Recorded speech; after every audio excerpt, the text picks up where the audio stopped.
David Stevenin a disparu dans la nuit du 25 au 26 septembre 2018 à Ourthe, en Aquitaine, à bord de sa Renault Mégane noire immatriculée AV 338 PF. David avait, semblait-il, envie de changer de lieu, de quitter le nord de la France pour s'installer dans le secteur de Ourthe, dans le Pays basque.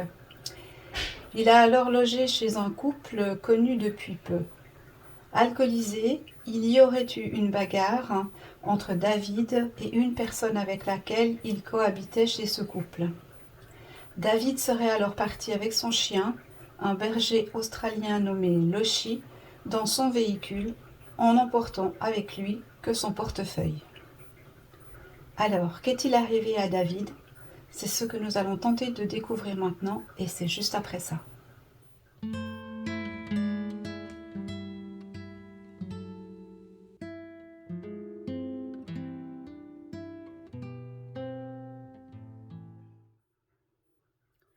Bonsoir à toutes, bonsoir à tous, bienvenue sur ma chaîne Million Coaching. Je vous remercie pour votre présence, pour vos likes, vos partages. Je vous remercie pour votre bienveillance, vos messages, enfin tout le tout team. On se retrouve ce soir pour une petite enquête.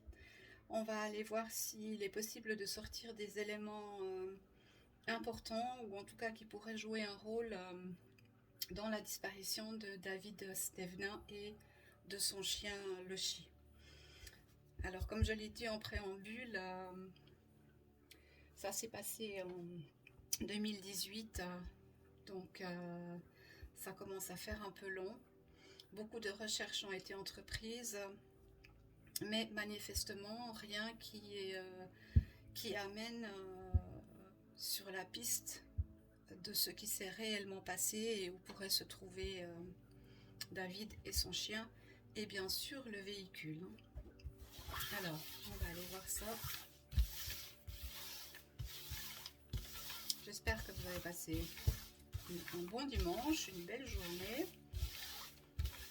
Pour ceux qui avaient congé, que vous avez pu vous reposer. Ceux qui partaient en vacances, que le départ se soit fait dans le calme. Alors, David Stevenin, qu'est-ce qu'on peut nous dire sur la disparition de David Stevenin?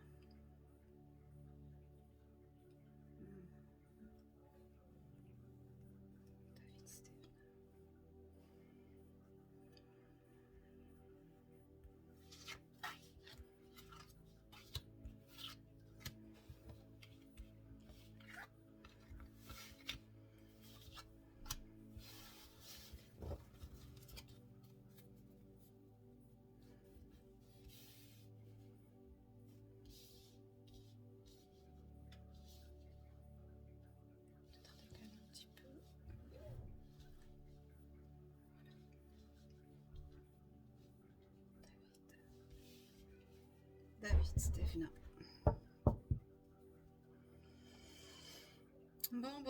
Bon. Alors, cette carte peut nous indiquer plusieurs choses. Dans le cadre d'une disparition, ça peut nous indiquer qu'il a quitté le pays. Ça peut nous indiquer qu'il est dans un autre état physique. Moi, j'aurais plutôt tendance à dire là que il n'est pas très loin de l'endroit où il a disparu. Alors, on nous parle de tempérance ici, donc une recherche d'équilibre. Une recherche d'équilibre. On a deux jarres ici, l'eau s'échange. On a la volonté de tempérer quelque chose, peut-être suite à des inquiétudes. En tout cas, on recherche une stabilité. Ça peut être une stabilité physique, parce qu'il semblerait qu'il était quand même alcoolisé au moment de son départ. Donc ça peut être que voilà, il n'avait pas pardon, il n'avait pas les idées tout à fait claires et qu'il n'était pas à 100% de ses capacités au moment de son départ, hein.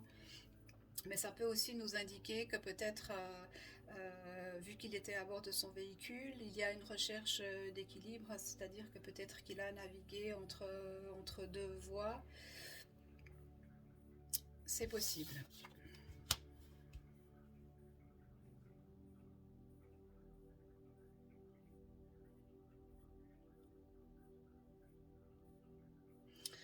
On nous dit qu'il y a une certaine détermination ici, et puis un désamour envers quelques personnes. Donc une problématique émotionnelle envers quelques personnes, à savoir qui était présent dans son entourage relativement proche au moment des faits. En tout cas, au moment de sa disparition, ça c'est encore à éclaircir pour moi. Mais manifestement, il y a eu quelque chose avec des personnes qui ne sont pas forcément des personnes connues, qui ont posé un certain problème. Mais on est sur de l'émotionnel, donc ça peut être des personnes avec lesquelles il a quand même une relation amicale. Voilà, je dirais ça, amicale. Alors, on nous parle de la roue de la fortune. La roue tourne, dans quel sens? On va voir qu'est-ce que ça nous dit. Alors, on nous parle bien de son véhicule. On nous parle bien, pour l'instant, je n'ai pas l'Oshi. On verra s'il sort tout à l'heure. On nous parle bien de ce véhicule qui semble rouler. En tout cas, c'est ce qu'on voit ici. Et on voit ici une personne qui a la carte droite, ce n'est pas inversé. Donc on a quelqu'un qui a accompli ce qu'il voulait accomplir. J'ai cru entendre qu'il y avait des suspicions d'entrer dans une secte ou quelque chose comme ça. Pour l'instant, cette indication, on ne me la donne pas ici, bien qu'avec le jugement, on voit quand même des personnes qui sont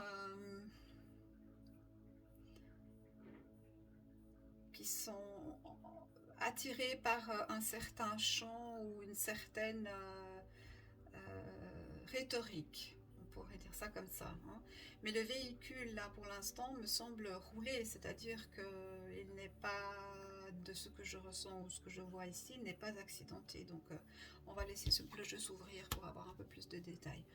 Ok, oui, il y a eu une rupture amicale, clairement, une rupture amicale, quelque chose qui normalement devait bien se passer. On n'est pas sur de...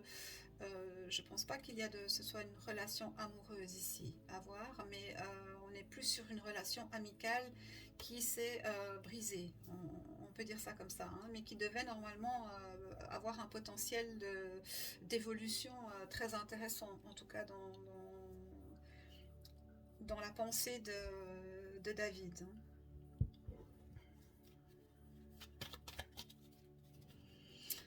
Alors moi j'ai une énergie de lumière sur le jeu, j'ai pas vraiment d'ombre, hein. On me ressort le monde. On me ressort le monde.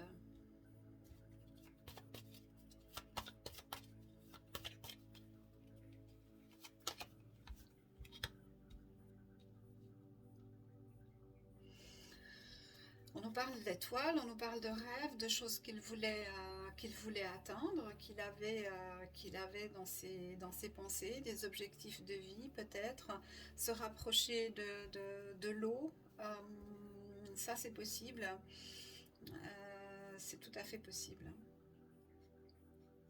Mm.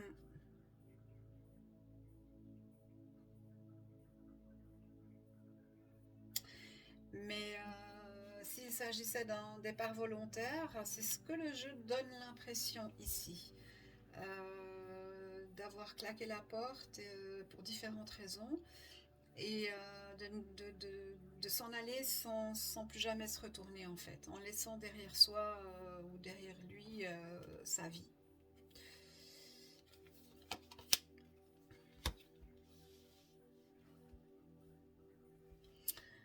malheureusement, là, sur son chemin, il a quand même rencontré quelqu'un qui avait un double visage, hein. Donc c'est quelque chose qu'il ne s'est aperçu que trop tard. On nous montre bien ici qu'au départ, voilà, il avait l'intention de rester plus ou moins dans la région qu'il avait choisie. Et, et que ça se passait plutôt pas mal. En tout cas, la recherche d'équilibre qu'il voulait atteindre était bien présente, mais il semblerait que quand même, dans ce parcours-là, il ait rencontré quelqu'un qui ne se soit pas... qui n'a pas agi comme il pensait qu'il agirait. Voilà. Peut-être qu'on pourrait dire que c'est quelqu'un qui avait un double visage ou un comportement pour le moins particulier.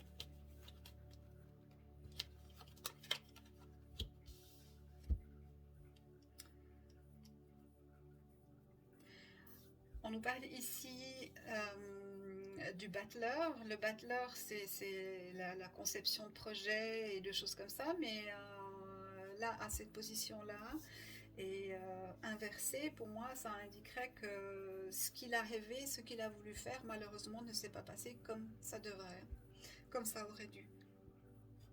Pour des raisons qui sont peut-être indépendantes de sa volonté, mais pas que. Parce que dans un certain sens, la réussite de son projet reposait aussi sur ses pieds. Et peut-être que le projet qu'il avait mis en place n'était pas suffisamment stable ou qu'il ne s'est pas adressé aux bonnes personnes pour mettre à bien ce projet.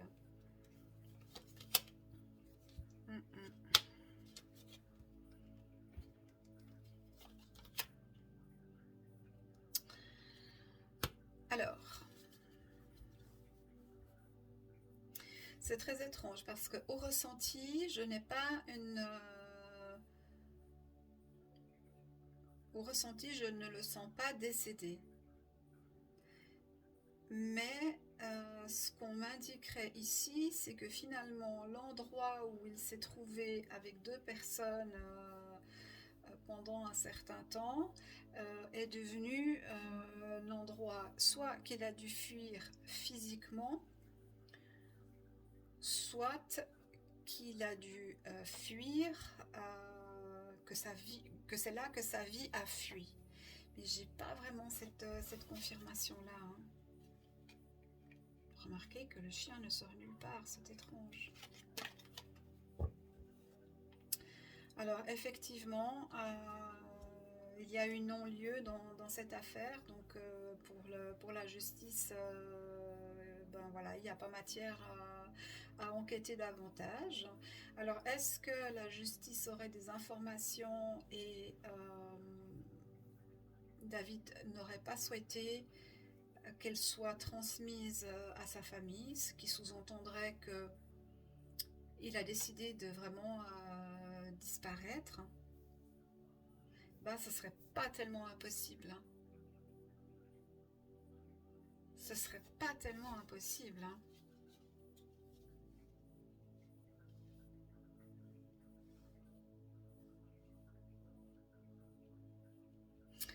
Ce qu'on peut nous indiquer aussi ici, c'est qu'il n'avait pas forcément les moyens de se déplacer parce que financièrement, c'était pas la joie, je pense, hein, en tout cas de ce que je vois ici.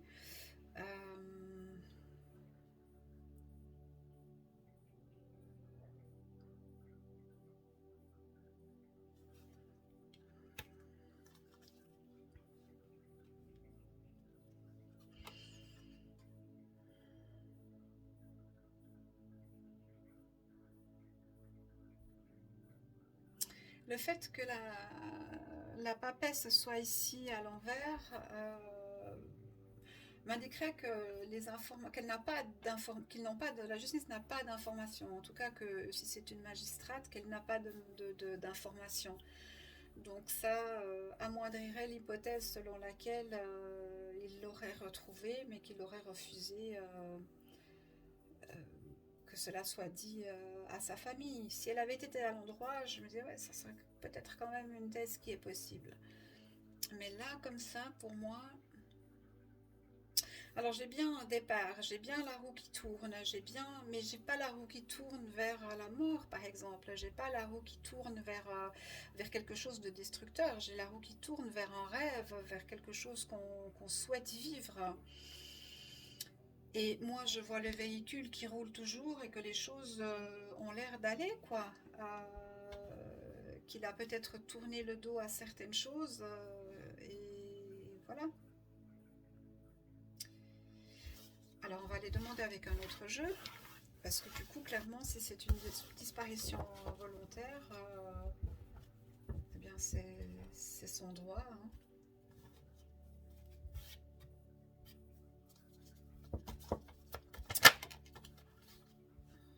Partie de campagne. Hein. Je ne m'attendais pas à ça. Hein.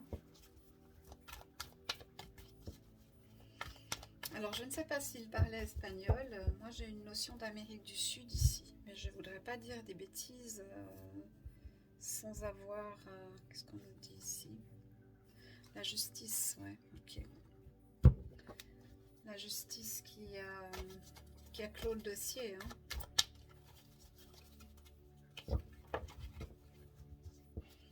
Alors, David Stevenin, son chien Logi et son véhicule. Pour moi, le véhicule roule toujours. Pour moi, le véhicule roule toujours. Ok, on est bon.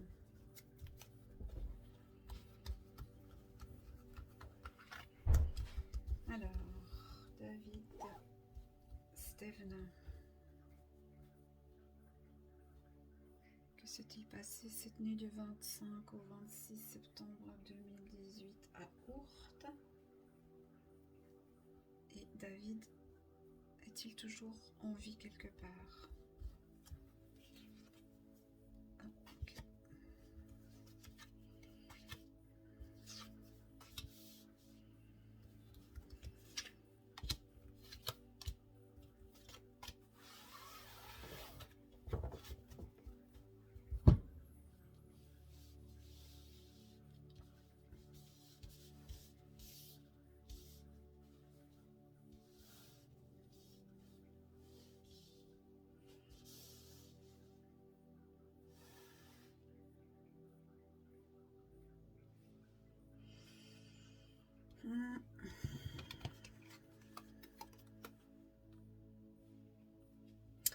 On nous parle de faux dévots et de filles brunes. On nous parle d'appui. Et on nous parle de feu.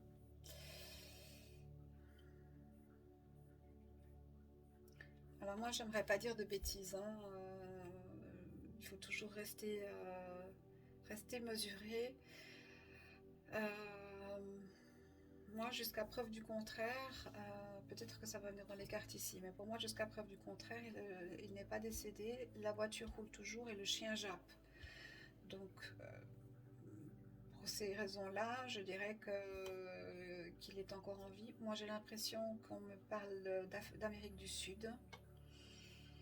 Alors, je ne sais pas si ça peut être une indication pour quelqu'un. On pourrait me parler de la Terre de Feu. La Patagonie.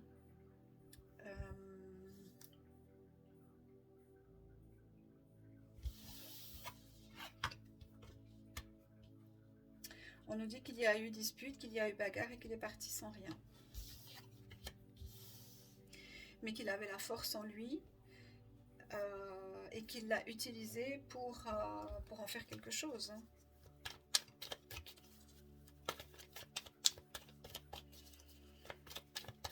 Alors, David, est-ce qu'il est toujours vivant?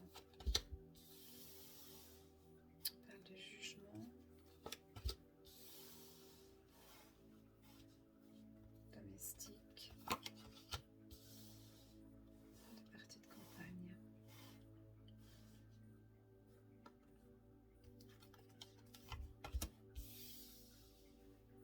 On parle de veuvage.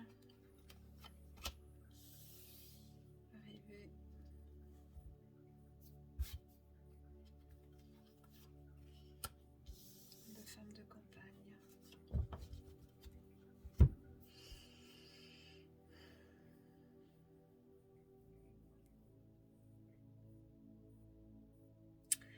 Moi, je pense que dans sa vie, soit il venait de rencontrer, soit il avait connaissance avec une femme, pour moi, qui serait plus ou moins typée Amérique du Sud,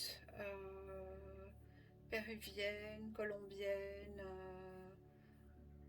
quelque chose comme ça. J'ai cette notion vraiment d'Amérique du Sud, hein. La terre de feu.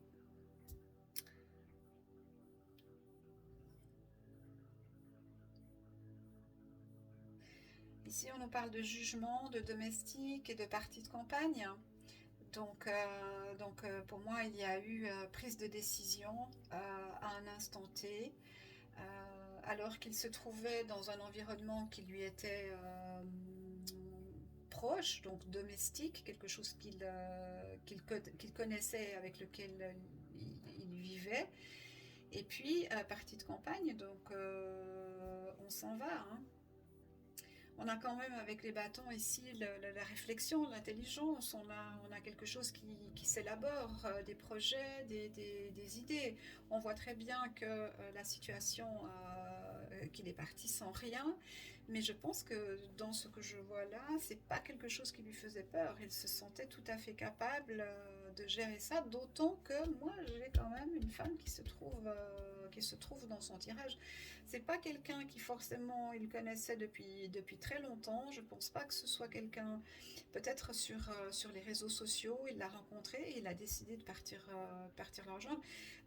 Voilà, j'ai pas de garantie sur ça, hein. J'ai pas un jeu vraiment clair. La seule chose que je peux dire, hein, c'est que là, pour moi, en l'état des cartes ce soir, pour moi, la voiture roule, le chien jappe et, et je les vois marcher ensemble, hein. Ce qui en soi est une bonne nouvelle. Voilà, après, la douleur de la famille, c'est c'est ça qui est difficile à comprendre, hein. On voit bien qu'il y a eu une dispute, hein. Il y a clairement eu une dispute éclairée par la lune, donc on est sur une période de nuit, donc on est bien juste, on est bien sur les faits. Mais on nous dit aussi les plantes. Alors je ne sais pas quel rapport il avait avec la nature. Est-ce qu'il était intéressé par, voilà, par l'herboristerie, par la découverte de nouvelles plantes ou de choses comme ça? C'est tout à fait possible, hein. Mais moi j'ai vraiment quelque chose d'Amérique du Sud là dans la tête, hein. Moi on me dit qu'il a réussi, quoi. Enfin, je sais pas. Ben, voilà, la réussite. Ben, vous voulez que je vous dise quoi? C'est... Voilà, pour moi, à la lecture de ce tirage ce soir, je dirais que David a décidé de changer complètement de vie et de partir très loin. Et je pense qu'il a réussi ce qu'il voulait faire.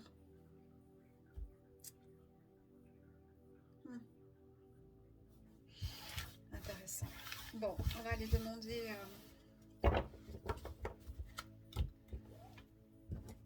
dans quel état d'esprit il est, David, maintenant.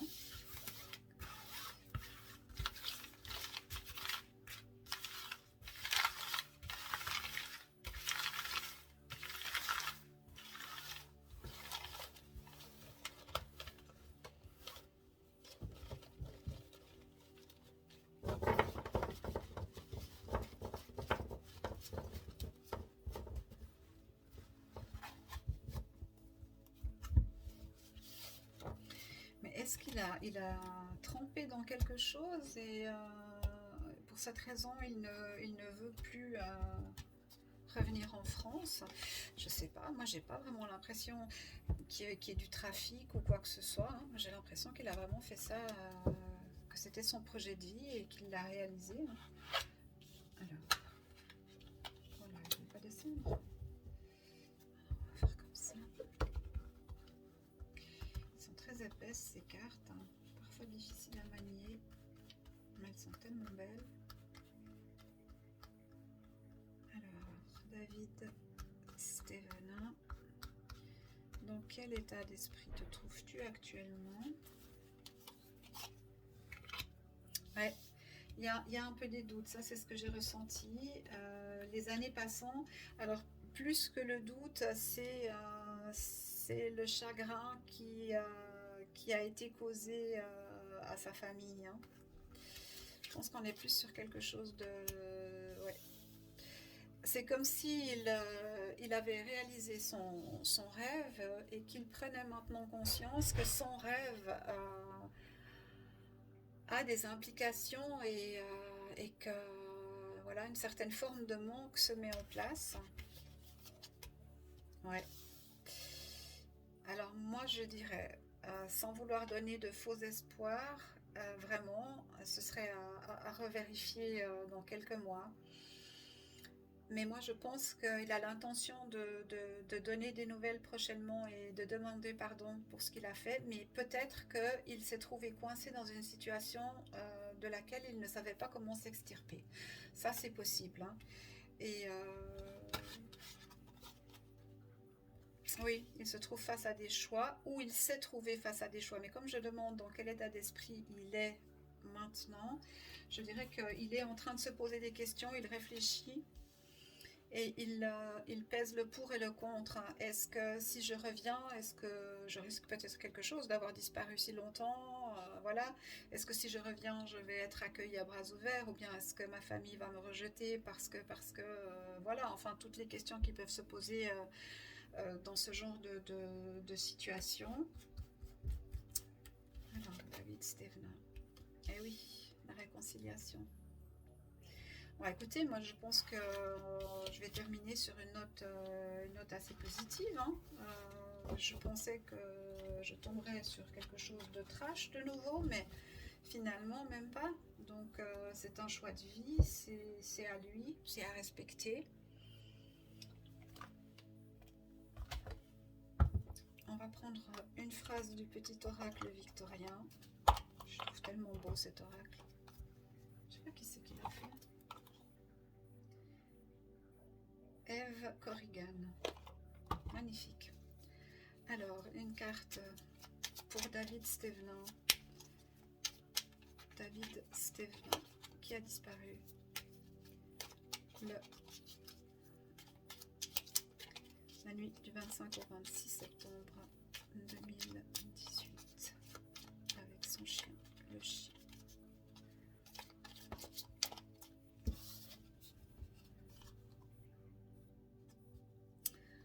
On nous dit instant capture.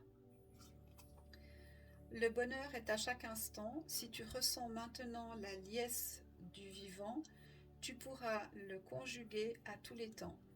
D'hiver hostile à la grâce d'un printemps, il sera tien éternellement. Moi, j'ai l'impression que ça nous dit ici qu'il faut continuer à vivre sa vie, vivre l'instant présent, et que le bonheur, la joie, c'est aujourd'hui, c'est maintenant, et que pour dur ou compliqué ou douloureux que ça soit pour sa famille et ses proches, il y a quelque part une forme d'acceptation. Voilà. Moi, j'ai pas l'impression qu'il lui soit arrivé des misères, hein. Enfin, pas dans le sens où il aurait perdu la vie. Et... Allez, une petite dernière. Je sais pas si vous la voyez. Voilà. On nous dit la porte mène vers des horizons étrangers. Voilà, voilà. Des chemins à explorer, des liens à créer. Si tu franchis son pas et vas bien au-delà des opportunités, tu trouveras. Voilà, moi je vous le dis, il a pris la porte. Il est parti. Il a changé complètement de vie et je pense qu'il a rencontré une femme. Si c'est pas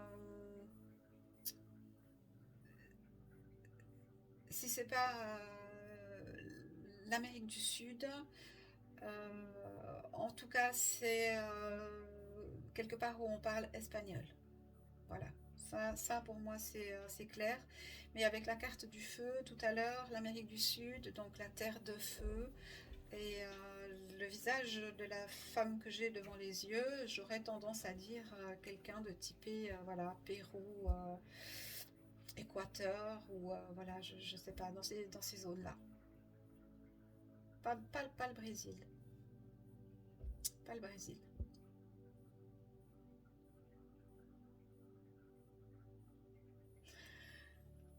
Bon, alors je vais m'arrêter là pour ce soir. Je vous remercie de m'avoir écouté et je remercie les nouveaux abonnés. J'espère que vous trouverez plaisir avec les prochaines vidéos que je vais faire, et puis n'hésitez pas à aller revisionner certaines vidéos, les affaires évoluant au fur et à mesure des jours qui passent. On peut voilà, faire des corrélations entre ce que j'ai dit et ce qui finalement paraît dans la presse. Voilà. Euh, voilà. Pensez bien aux petits pouces bleus, aux abonnements et à la petite cloche pour être informé des prochaines vidéos. Et quant à moi, je vous retrouve mardi prochain. Je vous souhaite une douce nuit et vous dis à très bientôt. Au revoir.